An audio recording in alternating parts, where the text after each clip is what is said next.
What's up, everyone?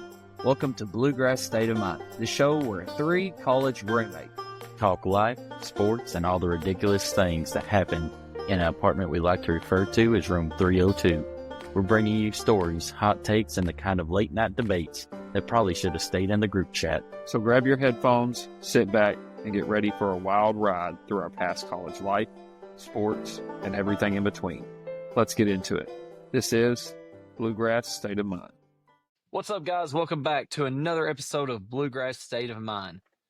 Well, by the time that our audience is listening to this episode, fellas, it's game day. It is time for the Cats to take over. We are excited. Tonight they're going to be playing the Vols, the good old Rocky Top. No, actually not good old Rocky Top, but I mean, it's just a great day. Kentucky basketball's in the Sweet 16. We're getting to play. May I mention the GOAT just hit a last-second shot. We're recording this on Wednesday night. He just hit a last-second shot. Bah. That's right, LeBron. I don't Second tip in because he gave up the last shot to Luka. Nah, He always that's makes just the winning play. that's another stat line. All right, well, fellas, is there anything that you all want to say about the game tonight? Not like diving into just about how excited you are about the game before we actually start the episode, because we'll get into that. But any thoughts? Just not going in too deep, but just the excitement that you have, Colton. Anything? Yeah, no. The more I think about this, the more, like, I know we talked about the pressure being on Tennessee the other night, and the more I go through it, I feel even better about that. Do you have a tendency, like, is that what you're feeling from vibes across? I do. I feel like that's how I feel like there's been like a weight lifted off Big Blue's shoulder because you got to the Sweet 16. Like, I think there was a lot of pressure there because, one, you knew that Tennessee had already made it to the Sweet 16. That was an arch rival. You wanted to be able to get there to play them. Obviously, Arkansas had made it to the Sweet 16. BYU, the former, that you didn't get to win a tournament game with, and made it. So I think that was a lot of pressure. And now it's like, okay, we made it to the Sweet 16 with this team. We feel like we have a good chance in this game. The matchups, we like them. And so now, but it's like Tennessee's, I think last time I looked at, a 4.5-point favorite, which is what I kind of thought it was going to be. But, they've got to be thinking there's no way we could lose to this team 3 times and be the favorite in all 3 games. That's a lot of pressure. And it could, it could backfire. Like they could come out and Rick play, Barnes. Rick Barnes has a lot of pressure weighing on him because he's not been able to get it done. And we don't want to get into it too much, but Mason, anything else that before we get into our episode? Yeah, I'm pumped. I mean, I hate Tennessee. I really cannot stand Tennessee. Like you said, Colton, I feel like there's so much pressure on Tennessee. Like, you get on X, you get on Facebook, you see all these Tennessee fans kind of freaking out right now. Like, we have to win this game, because, we say Louisville's our little brother, but Tennessee fans are always chirping. We're right there on the border with them. They're kind of like our little brother when it comes to basketball. They're always talking smack if they beat us, and they don't have anything to show for it, program history. So I'm excited. I kind of have a good feeling about it too, but we'll dive into kind of why we feel like that here in just a minute. Yeah. Well, the first segment tonight is one Colton, I saw you at the golf course. I mean, you'd already talked a little bit about. We're really excited to talk about this because it's affecting the game of college basketball so much. And what we're going to get into is NIL and the transfer portal. And is it destroying college basketball? So I'm going to throw out a couple of stats for y'all. And if there's anything you want to add on to that before we actually give our thoughts on it, go ahead. But in 2023, there were 100 on opening day because this past Monday, was opening day for the transfer portal. And in 2023, 2 years ago, there was 175 players to hit the portal on its opening day. Last year, that went up to 291 players. This year, do y'all know the number? I'm sure you may have looked it up. It's insane. Is it 700 or something? 700. The opening day, there were 700 players. That's approximately 12% of all D1 college basketball players had hit the portal. There's so much going on in today, and this is just a part of the game now, it seems like. But I guess I want to go ahead and kind of give my thoughts on it, and then I'll let you all go into it if that's all right. Um, so my first initial thought on the transfer portal, but first, before I even get to the transfer portal, I want to talk just a little bit about NIL. And essentially, my initial thoughts on NIL is, you know, I don't hate it, and the reason why I don't hate it so much is because you are purchasing things that has people's names on them, and and some of those kids, you know, they could use that money. And if people are going to be wearing their products and whatever it may be that has their name on it or their name is attached to it, then yes, I think that they are and should be able to get some of that revenue. I think about John Wall. Imagine if John Wall had NIL whenever he came to Kentucky. I mean, I think that it would have been absolutely insane, and he missed out on a lot of opportunities that he could have had. And he's not the only one, but that's kind of one that just really sticks out in my mind. So NIL is not something that I hate, but it has went a little bit maybe too far. I also would agree to that. And the reason I say that is because what that has done is I think that yes, it is on I think that college basketball is headed down a bad road. I think that it is somewhat destroying college basketball, not in the sense of viewership, but in the sense of it's hurting your mid majors. It's destroying those mid majors, and it's not allowing them to compete. And that's what you kind of see, which we'll get into more of this year in the tournament. Um, NIL and the transfer portal has now become a business, it seems like. When I think of college as a pit stop before the NBA. It's school, but it shouldn't be a business. And that's kind of what we are seeing occur. In the NBA, you have that money. It is an adult business. Well, now what we're doing is we're throwing out money everywhere. And what we're doing is we're having players, so just take the teams that are in the Sweet 16 right now. You're having some players who are still playing in the biggest tournament of the year, what they've worked all season long for and worked hard on. They're having to go up to their coaches, not having to, but I mean they're choosing to go up to their coaches and say, "Yeah, so I just want to let you know by the end of the tournament, I want you to know that I am throwing my name in the portal right now, but we're still in this tournament." And to me, that's got to be hard. That's got to be hard on the coach. It's got to be hard on the player, and it's got to be hard on the team itself, just for chemistry purposes. Um, so when I'm thinking about that too, inside of a business sake, I was listening to a video about this, and I said that makes a lot of sense. And I just want to throw this thought to you all and for the audience. If we're going to take it to where teams can go and take another player from another team and because they can offer so much more money to a player, then why don't we just start possibly making the other teams who are going to get that player have to give another school money?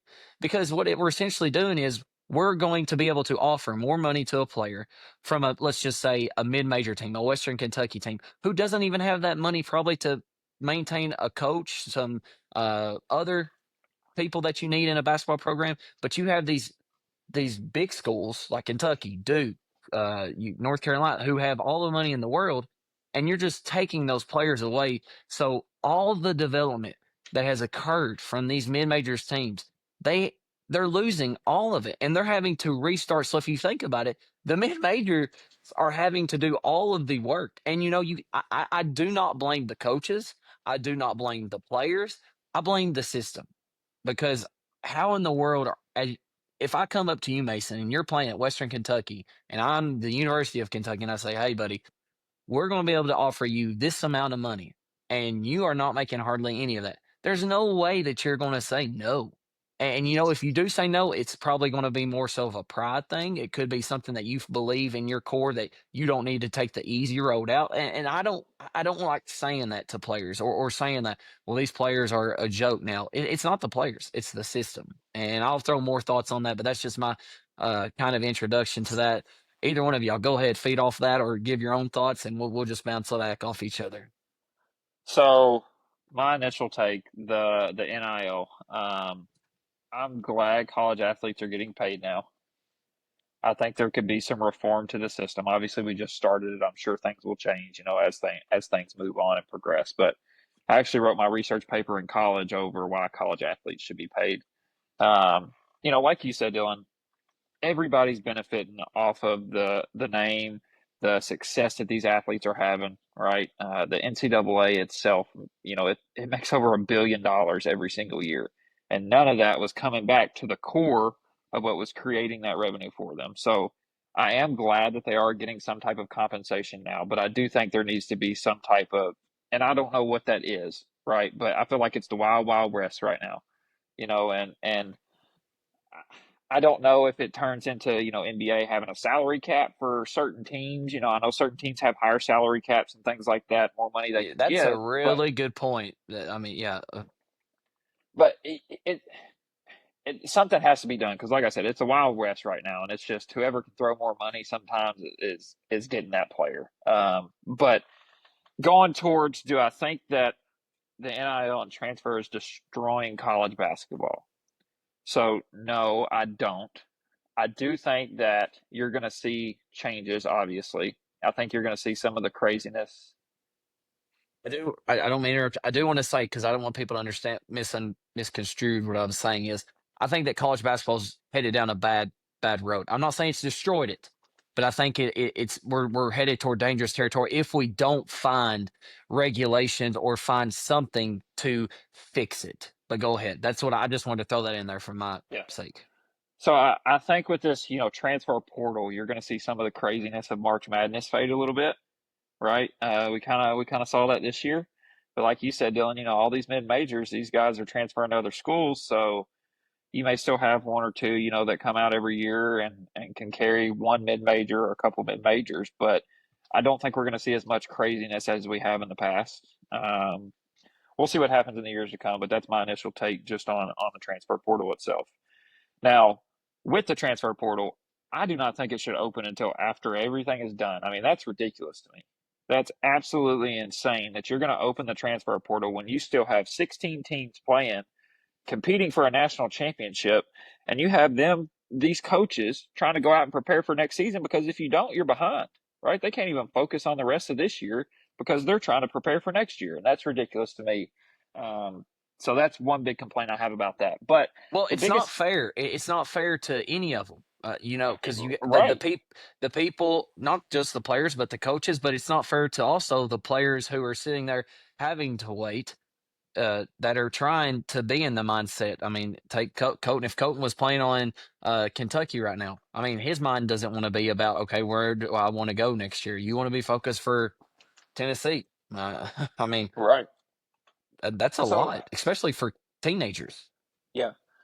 And my main reason that I don't think like the transfer portal is kind of ruining college basketball is because yes, we aren't seeing as many freshmen come in, right, and kind of compete or be able to get minutes that they did before because you have these guys who have been in college for 2 or 3 years, been at these programs, they developed, they understand the game, the speed of the game, they've gotten bigger, stronger, all of these things, right?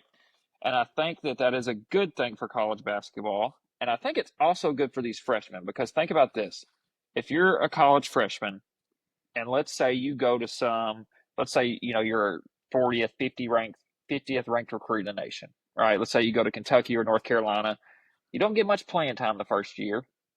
You get in here and there, kind of destroys your confidence. You get in, you're not doing super well, right? Then you see them transfer down to these mid majors, and I feel like a lot of these guys, we've seen it with some Kentucky guys, right? Some guys come to Kentucky, they don't pan out, they don't get a whole lot of playing time, they transfer down, and it's kind of like they never get back to what they could have been, right? And I know it's a different game, and maybe that's part of it, but I feel like a lot of times you have these freshmen come into these high level, high major programs, they don't get the playing time, their confidence is destroyed. They transfer off, and they never really regain that back. So I think it's good for some of these freshmen now.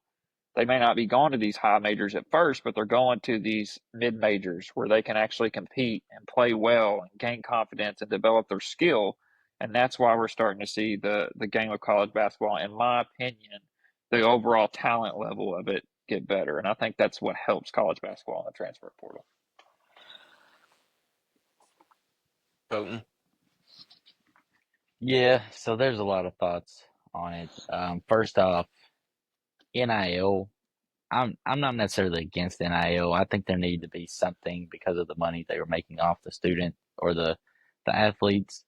However, I do think there has to be some type of obviously there has to be some type of regulation. I'm like you, whether it's a salary cap or it's a here's my thing too, is I know they're wanting to go about it as a business, but college is a secondary education, right? Obviously those guys aren't there to play, but that's what college is for.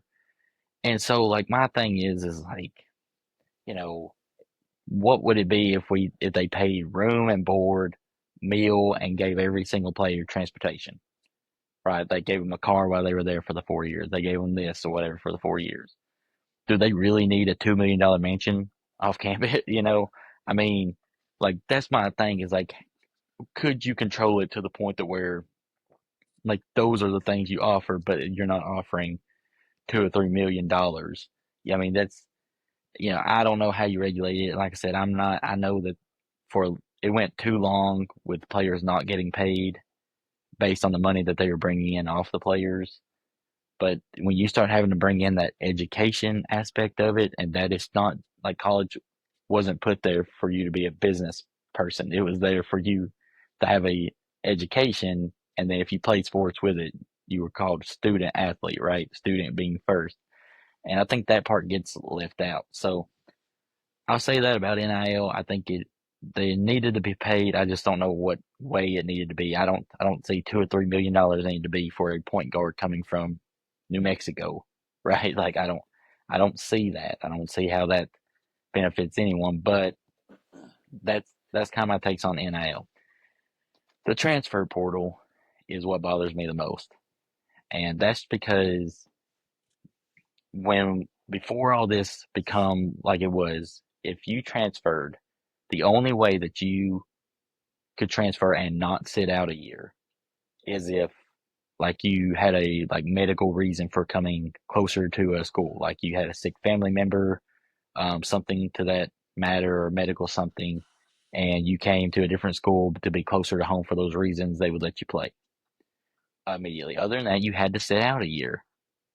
And so now you're seeing players play for 4 different programs in 4 years, right? And there's no commitment to it. There's nothing. And that's what bothers me is you see some of these sports analysts, they'll be like, no, this is transfer portal is good for college basketball. From a fan's perspective, yeah, right? These teams get better, faster for us. I mean, our whole team right now, we're in the Sweet 16 and we're built on nothing but transfers, pretty much. I mean, you got a few freshmen that got recruited in, but other than that, it's just a bunch of transfers. And it's exciting because you build back faster. But really, though, I mean, no one really takes. And then what makes me mad is when some of these coaches come out and speak up about it and how it's ruining the game and how you've seen some of these great legends like retire and pretty much be like, I couldn't handle it. Like I'm retiring essentially because of how the state of college basketball is or college football is. But then you'll see a lot of these reporters say, well, they should have been able to handle it. They just didn't adapt. They just didn't do that.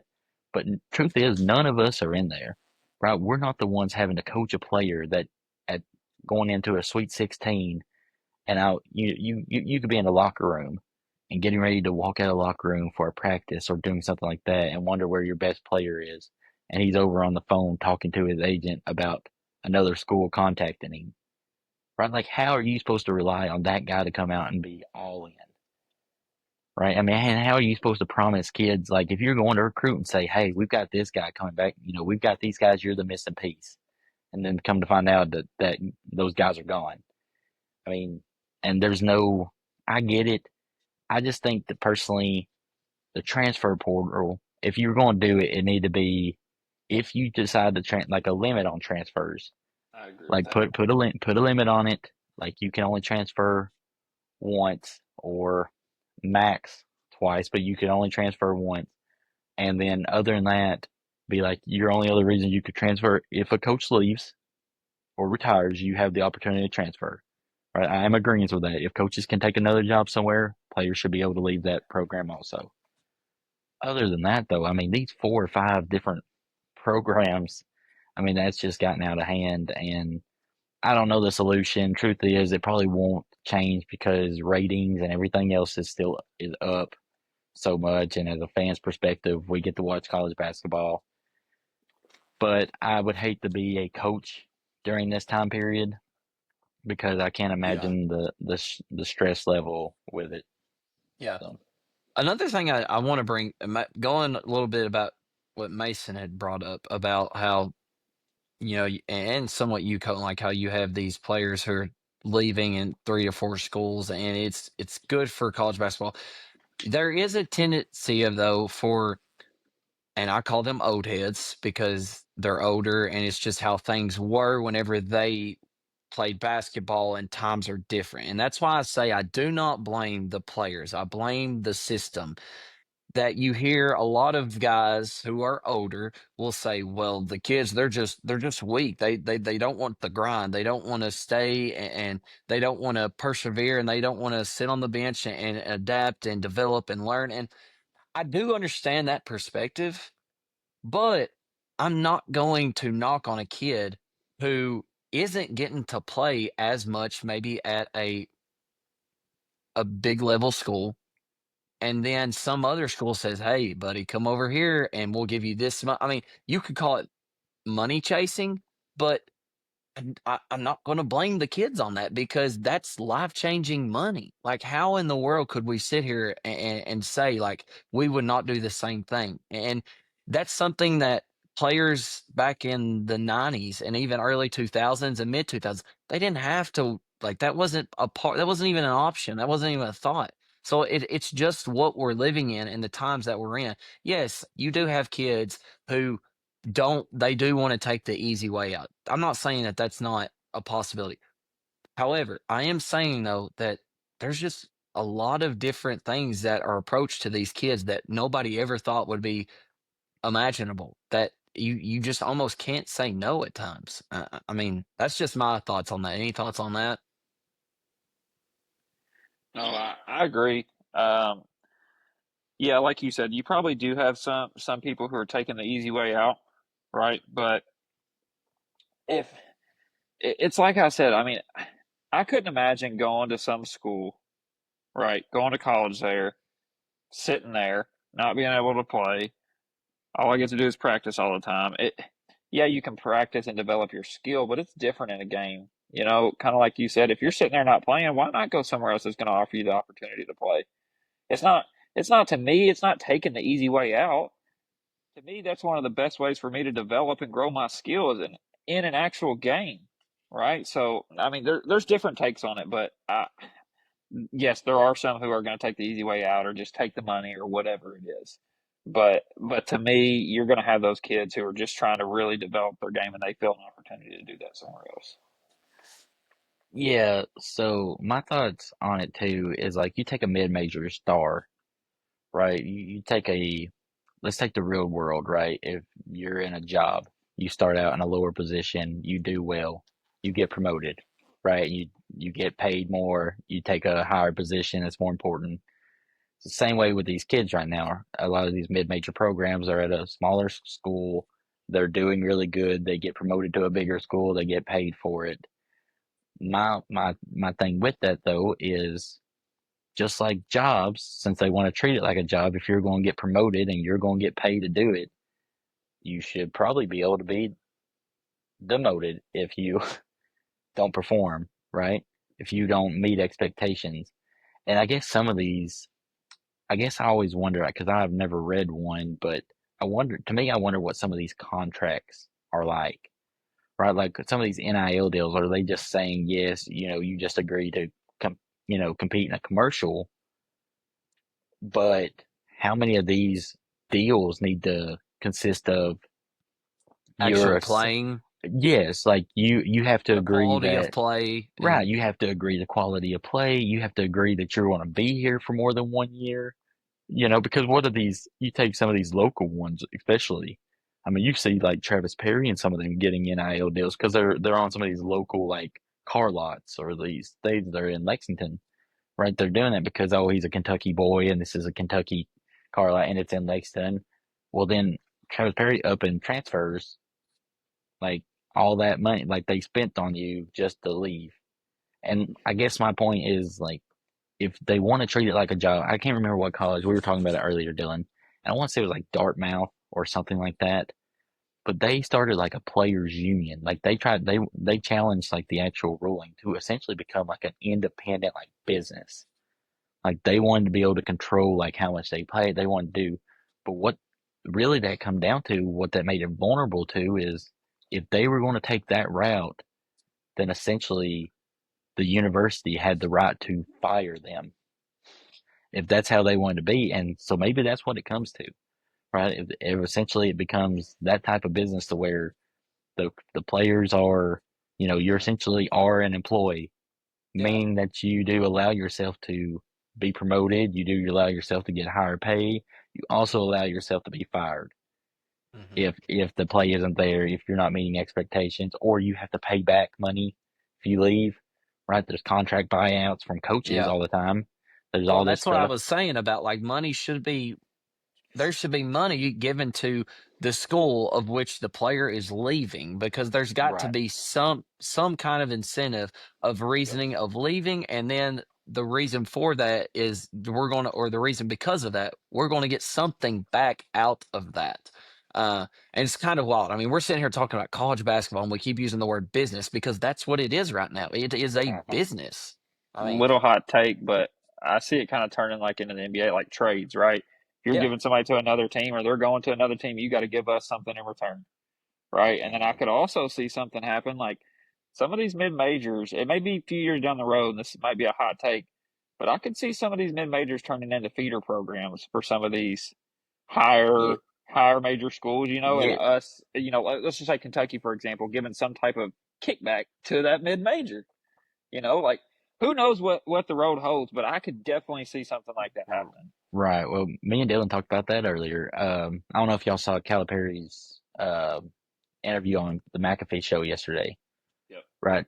He asked him about, with the transfer portal and all that stuff, how he manages it, and he was just talking about how it's part of the game now, and you have to adapt. But he was saying that like he would recruit 6 or 7 freshmen, and now it's like you recruit 3, max 4, and like that's max. And he said it was hard on him because the hardest part to him was that he loves like developing young players and getting these freshmen in here and changing their lives and turn them into these prospects. But he said what's disappointing to him is how many 3 and 4 star guys are not even getting looked at by anyone, right? They're Mhm. not even getting contacted out by these guys. So I'm like you, Mason. We talked about that earlier. Is like if I'm a Western Kentucky, like now all of a sudden that's where I go to. And yes, those guys you may bring in a pretty good freshman and he may be there 1 year and then he's going. But that may be the only chance they have of really staying relevant because you can't have a guy there for till junior, senior year anymore that's in account because they're gone. Yeah. So maybe you get some of these better freshmen that haven't been discovered yet, and you Mhm. kind of sneak a year where maybe you make a around a 32 run, an upset run, but then they leave obviously. But that's kind of now you're turning into the like you said a feeder program, and I agree. I think that's where it's going to lead to. Yeah. Yep. Well, this topic right here segue perfectly to our next topic, which is there's really no Cinderella teams this year in the tournament. So for the first time in the NCAA tournament expansion to 32 teams since 1975, every team this year that has advanced to the Sweet 16 comes from a powerhouse conference. That's a big stat. I mean, we talk about Yeah. the madness. I mean, there has been madness, but not to the point of just there being those Cinderella teams that are your mid majors that have the one or two because there's usually one or two every year that make the Sweet 16, but this year they're all from Power Five conferences. Um, you, I mean, what are our thoughts on that? Are we done seeing Cinderella runs? I mean, I kind of touched on it earlier. I think we are going to see a decrease in the number of Cinderella runs and upsets that we see just because of this new landscape of college basketball, right? Like we talked about. The guy goes off, he's player of the year in that conference. Let's say they do make the tournament. They may not win that first game, but next year he's gone, right? You don't Yeah. have that same core next year. He's not your leader. He's not your top guy. You got to go out and find somebody to replace that. Well, his agents being probably reached out to the very first game of the tournament, or Yeah, if not before. exactly. Yeah, and yeah, it kind of, like I said, I think we're going to see some of that craziness in March fade. But overall, I think we're going to see the game of college basketball continue to grow and get stronger as a whole, right? But Mhm. I do think we're going to see that. We'll see what happens over the next, 3, 4, 5 years. But I, I think next year, my bracket, I'm going to go a lot of chalk. Yeah.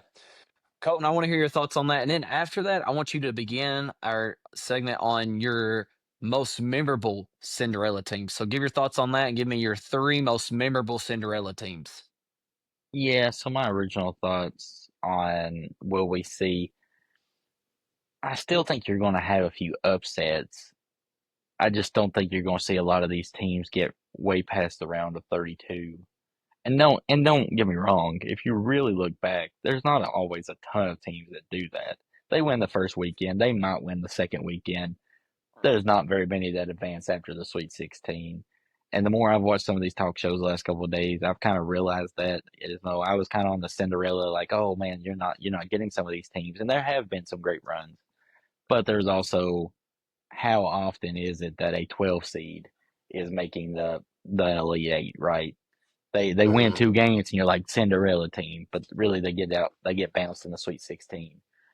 So I don't know that it's going to be done. I just think that it sustain. I will say this one thing though. I think that a possible fix to it. I forgot to mention it, but I think they are actually increasing roster spots this coming year.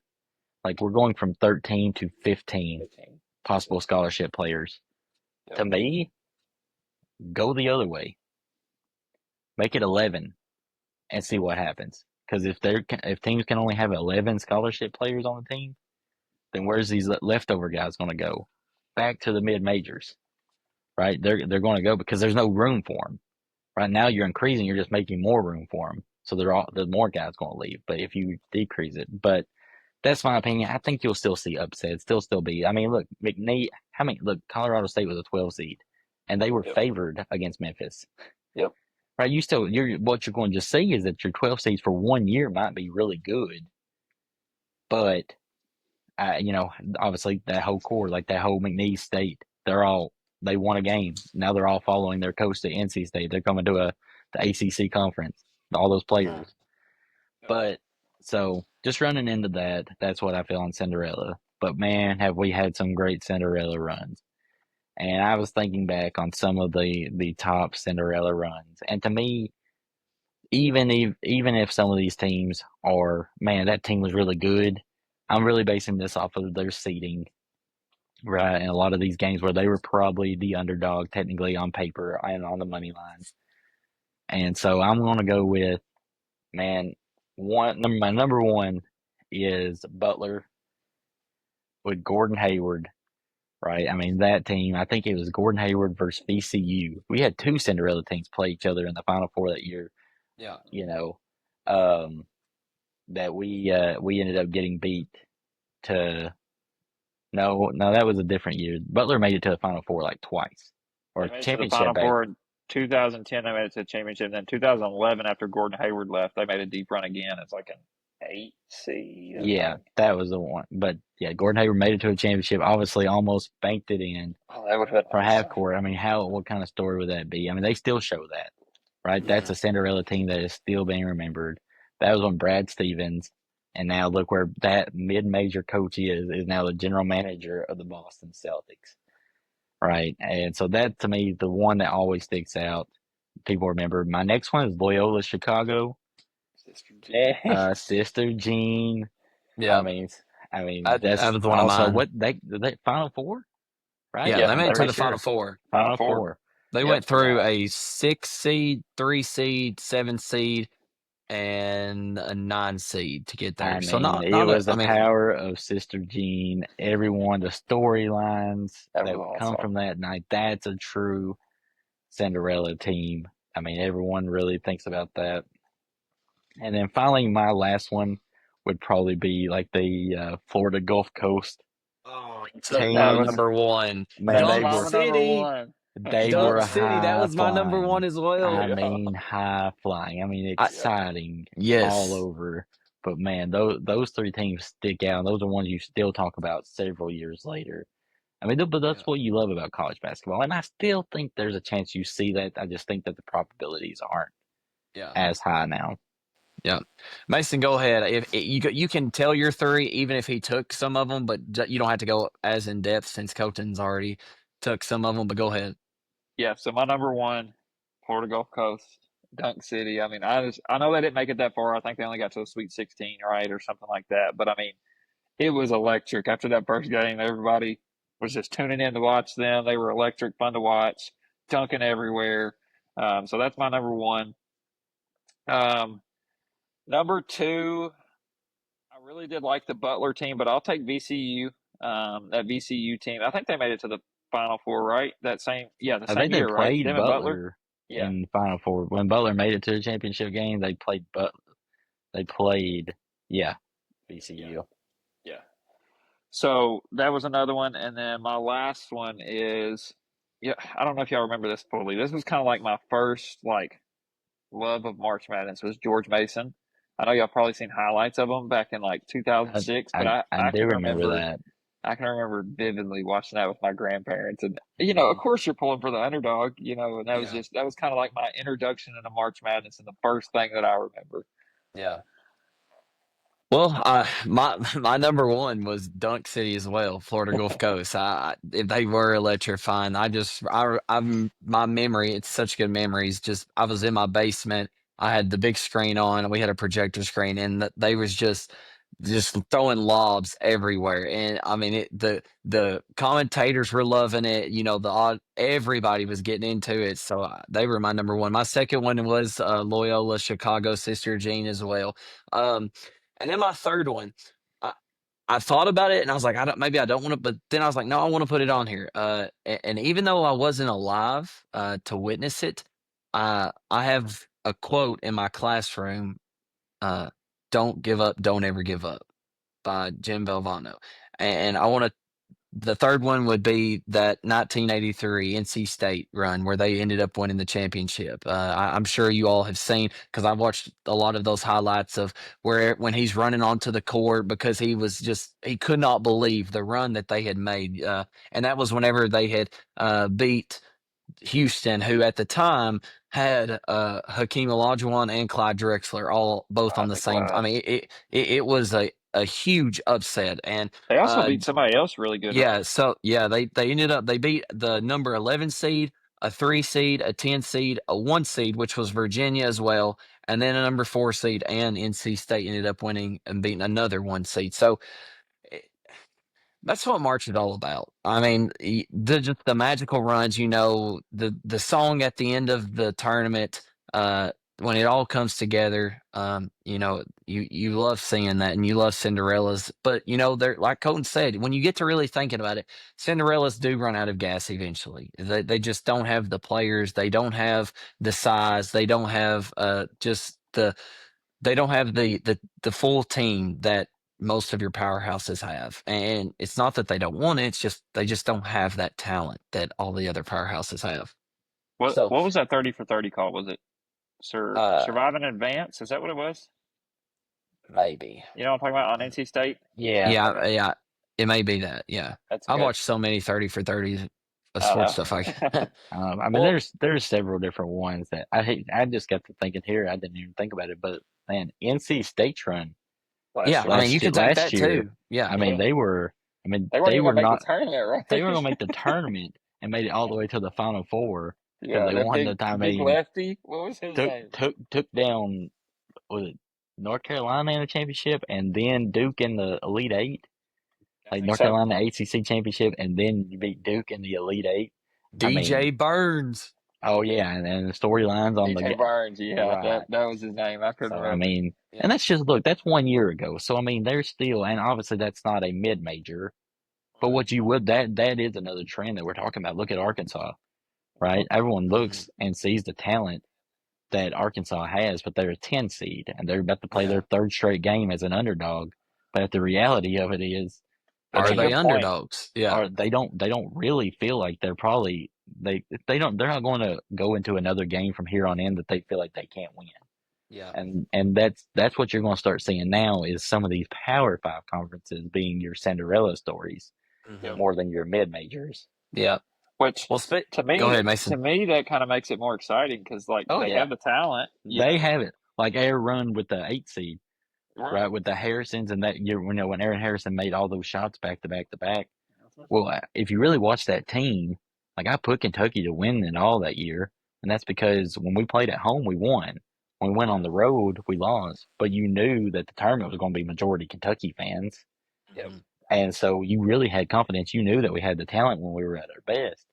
So Yeah. it would be exciting to start seeing those type of teams. Like, oh man, who wants to play a Arkansas at 10 seed? Right. Right. I mean, Arkansas and Kansas in the first round. I mean, come on, right? Like those type of things you are going to start seeing more, which is why the viewership stuff like that is going to continue to rise, and Yep. who knows how much will be done. But Yeah.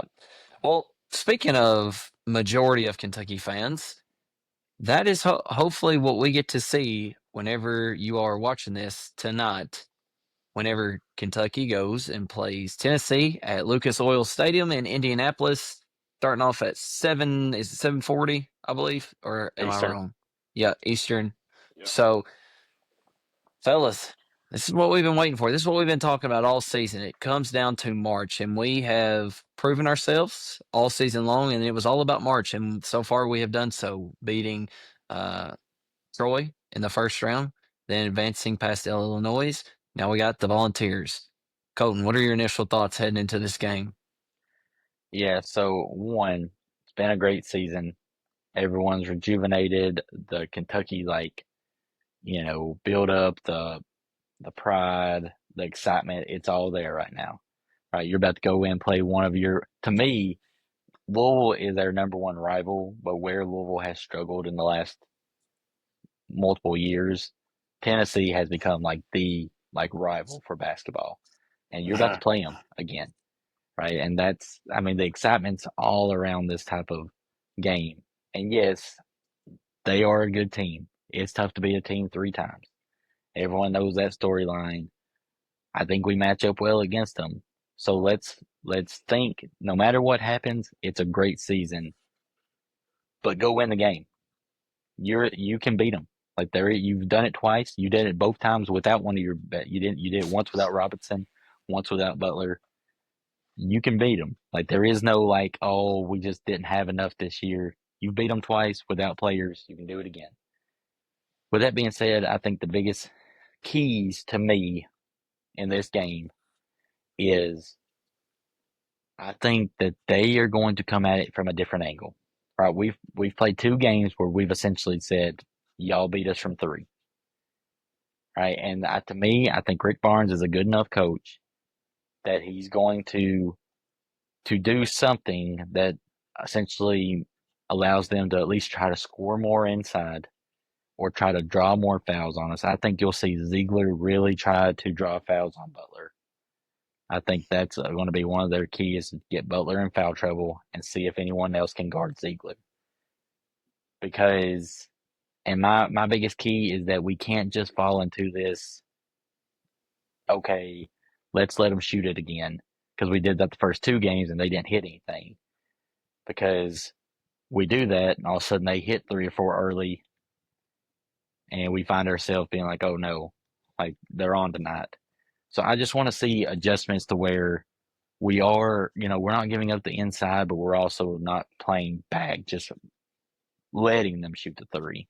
I Mm-hmm. also think that Butler has to he has to shut down Ziegler. That shuts down one of their shooters. That shuts down. I mean, if you leave it up to him, then it just leaves what is it, Gainey and Lanier. Yep. And right now, Brea's defense has improved a lot. I think right now he can guard. I think he can guard a Gainey or a Lanier enough to not let them get really hot. And it really wouldn't bother me to see Chandler get some defense in there on the Gainey or Lanier. But really, I think we have an advantage down low with Williams and Carr. Don't fall into their game. Fall in the airs. You shoot the work inside out. And to me, you just have to. You can't get caught up if they do hit a few shots because they did hit 11 threes in that first game we played them. They just But they shot also shot 45. 45. 45. They shot Yeah. 45. Yeah. So you can't just get caught up in that. Play with the game. We score enough points, regardless of their defense. We can score enough points. Stick with your offense. Make them beat you with 80 points. Like make them get to 80, and see what happens.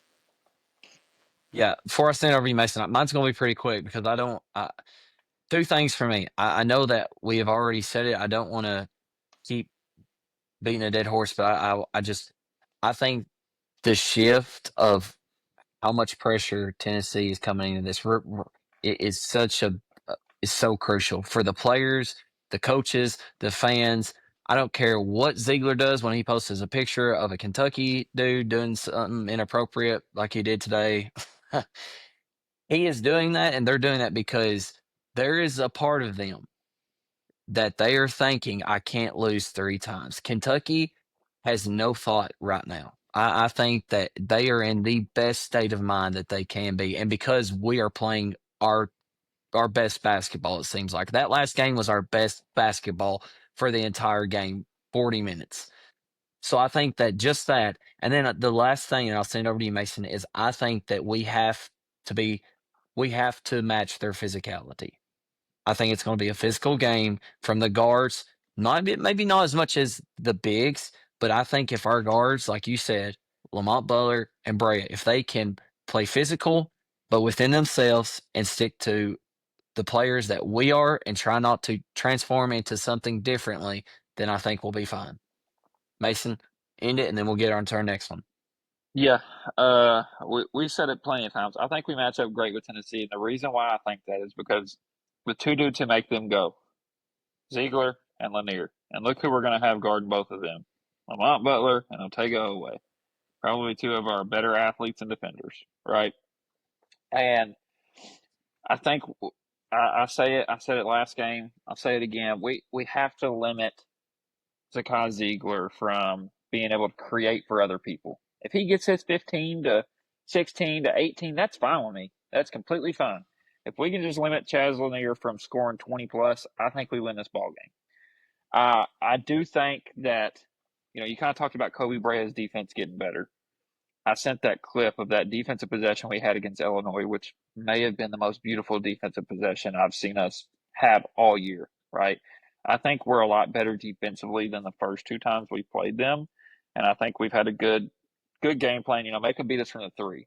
But I think now we're so much better defensively that we're not even really going to be so focused on that I mean, our rotations and everything last game, everybody was communicating. They were in the right spots. As soon as somebody moved, somebody else was moving.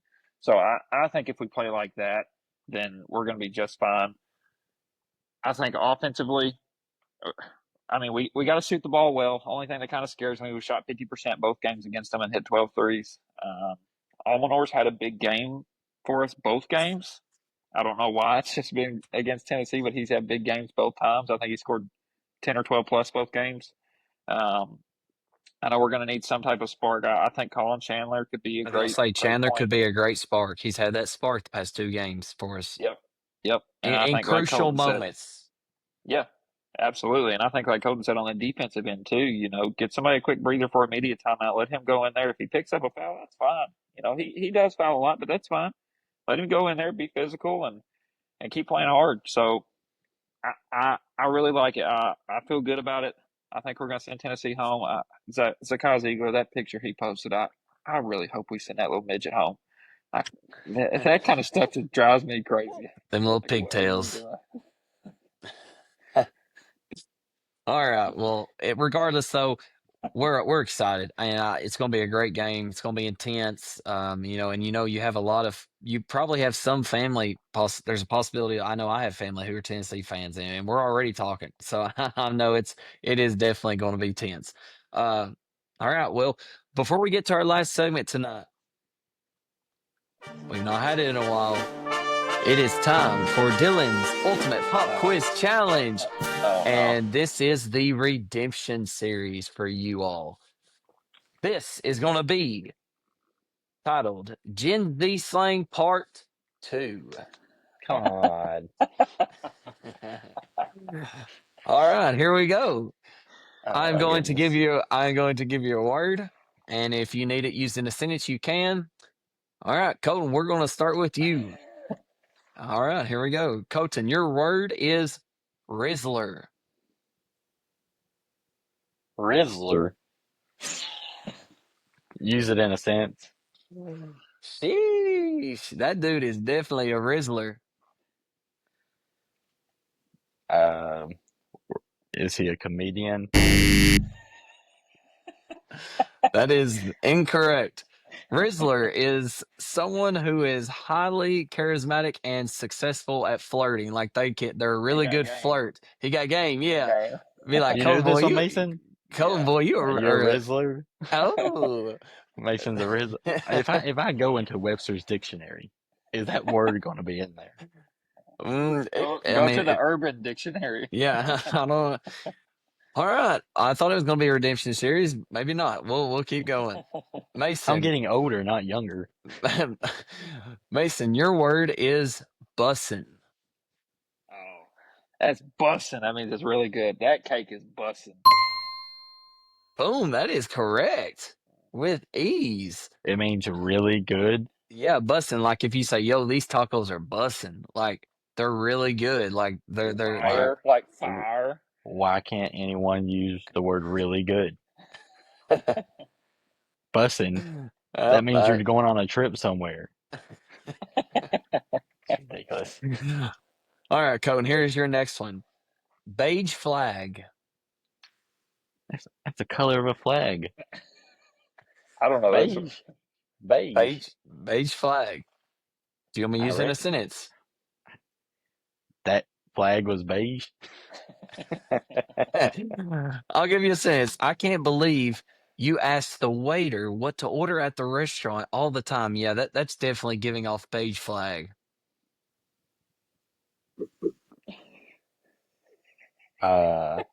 Acting dumb. What's the specials That tonight? is The special. incorrect.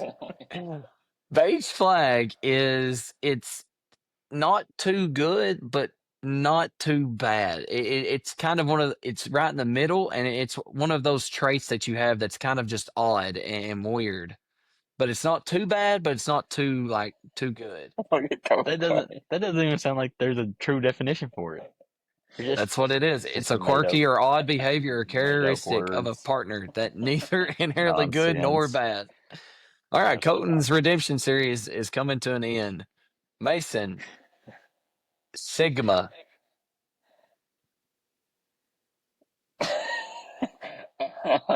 Sigma. Yep, Sigma. Can you use it in a sentence, please? Yeah, dude has got that Sigma. Man, Sigma Chi. Swag.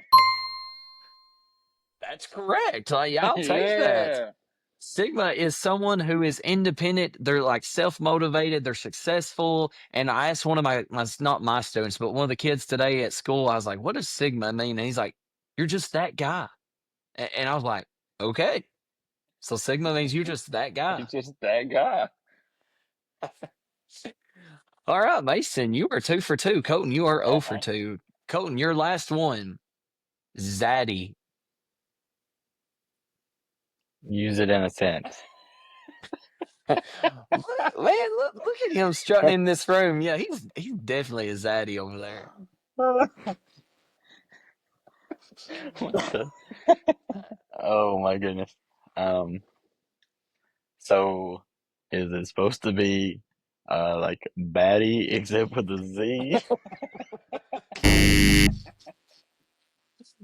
That is incorrect. Oh A my zad goodness. a zaddy is an attractive, stylish. He's a confident man, but he also is someone with a dad vibe, and he has a level of swagger. So, like Mason, would you consider yourself a zaddy?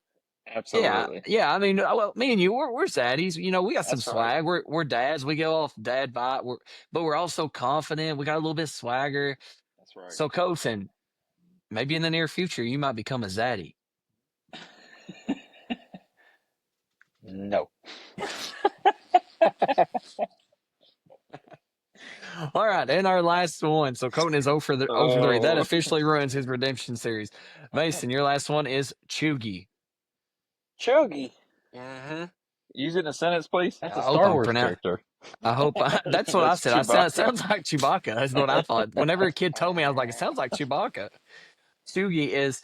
I'll use this. Sarah still wears those Uggs all the time. That's so Chugi. That's so cringe. Um. Out Yeah, of date. I'll give it to you. Cringe. It's something or someone that is out of date. It's uncool. It's trying to be. You're trying way too hard. So Yeah, that is that's cringe. correct. Yeah. Exactly. Mason is taking home the crown tonight. 3 out of 3. Man, you got that Gen Z language going down. That's You right. guys are just kids. Colton, you Back in definitely, my days. man. So Colton, next time I see you, I should expect you to use the word Rizzler, beige flag, and Zaddy. Next time, I expect you to speak English. All right, let's get into our last one for the night. Final Four predictions. Mason, what are your Final Four predictions? I'm going to start with Michigan State, Florida, Duke, and the Cats, baby. Come on. Let's go. Hey, All right. So Michigan State, Florida, the Duke, and Cats. All right, I'll go and then I'll let you end this, Colton. I am going with Duke, and then I've got Florida, and then I have Michigan. I have Michigan upsetting Auburn and then advancing to the Final Four eventually. I don't know who they would play next, but Michigan State or Ole Miss. yeah, it'd be yeah. And then the Cats, baby. Let's go. Let's go. Duke, Florida, Michigan, and Kentucky. All right. Colton, end it. Take it away. the Cats, for sure. Number one, Final Four prediction. I'm going to go with Auburn. I'm going to just say they go ahead, and I think they're one game away from getting really back on track. And whether they find it against Michigan or not, I think they have kind of got a little lackadaisical. But I'm gonna stick with them to go to the Final Four. Yeah, I mean I'm gonna have to put Duke. Part of me wanted to put like a Alabama possibly, but I think they got a tough matchup with BYU. I think Yeah. BYU shoots the ball very That's well. going to be a fun game. Yeah, It's going to be a it's gonna be a lot of high-scoring game. offense. So, but I'm gonna go with Duke, and then I'm gonna go with Arkansas. I knew he was going to say that. I knew it.